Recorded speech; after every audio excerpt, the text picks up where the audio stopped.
Marvel Rivals is my new favorite competitive game to play, and it's been unimaginably fun for me. With the initial Season 0 coming to a close soon, I wanted to share my opinion on how the game feels currently and what I would like to see in the future. Let's get started. Hero picks. In the beginning of the game's life, we have seen a variety of comps and hero picks being played that have naturally diminished as time went on.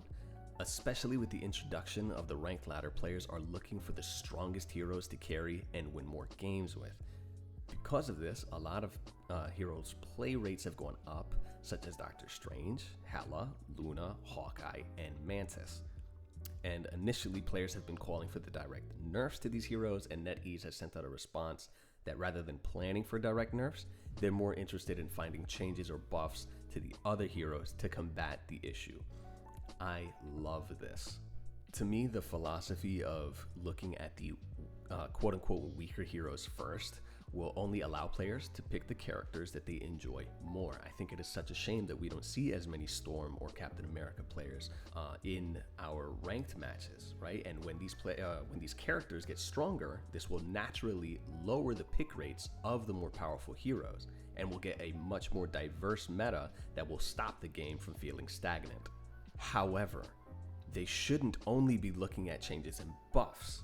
I would like to think that these direct nerfs would be the last thing to look at when they're running playtests for these characters, but it should still happen when it's needed.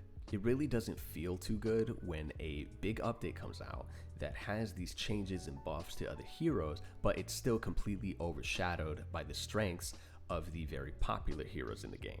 So hopefully when it comes to the subject of direct nerfs to heroes, that's not something that's completely off of the table for them. Technical issues.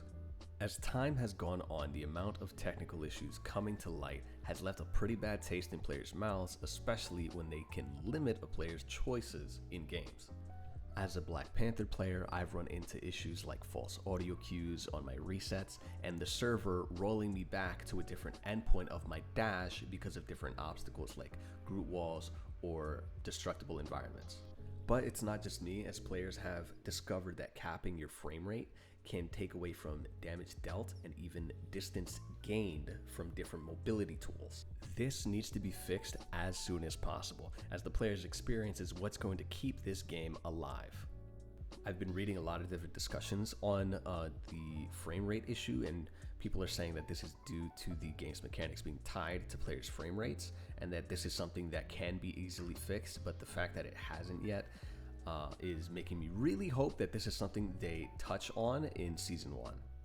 As far as the false audio cues and the server rolling me back, I understand that those are usually connection issues, but I run on a hardwired setup with over 400 Mbps, so I know that there are other people who have run into it that I've talked to in my comments, so hopefully that is something that they can look at as well. If not, maybe it's just something I have to look into myself. Maps. The map designs in this game are pretty good. I enjoy the majority of the maps and like how the destructible environments interact. It's pretty clear to see what paths exist and where the designers give you options outside of the main chokes to reach your objectives. To me, both maps of the Ixgard maps, the Clintar map, and the Hydra base maps have been the most fun to play. What I would like to see changed about all of the maps is that there should be more destruction for the environment, specifically with creating alternate paths in mind. Even though I just said I really enjoy the map, Clintar's first point is what immediately comes to mind, as the destructible areas don't really do much other than make the area look more worn down. There's an area where you can create a small window as a possible path or vantage point, but the creativity of that area feels pretty lacking. A change like this, I really feel, will help bolster player creativity, allow players to use the environment to create their own vantage points, to create their own paths, or even block out a path is another possibility. The other thing I like about this change is, again, it will help each match feel fresh. Nothing will feel the same. People will be trying out different things, different strategies, and it's something that will definitely set this game apart from the rest. So these are my thoughts on the game as it stands right now and some of the changes I'd like to see in the future. I'm very interested in what NetEase has in store for us, so hopefully more news comes to light about the changes they want to do. Let me know what you're thinking about the game and what could be done down below. Thanks for watching. See ya!